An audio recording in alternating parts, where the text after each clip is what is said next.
కాపుల గురించి మాట్లాడుతున్నాడు కదా ఈ పెద్ద మనుషులు. వీళ్ళ భాగవతం ఏంటి చెప్పమంటారా నేను? ఉమ్, జగన్ రెడ్డి, రాజశేఖర్ రెడ్డి.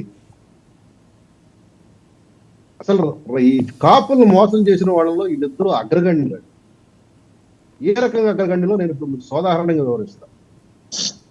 కాపులకు రిజర్వేషన్ అంశం మీద రాజశేఖర్ రెడ్డి మాట్లాడారు.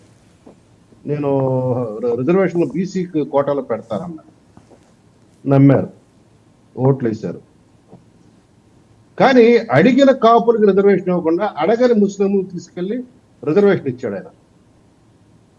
ఎందుకు? ఓటు బ్యాంక్ రాజకీయాల కోసం.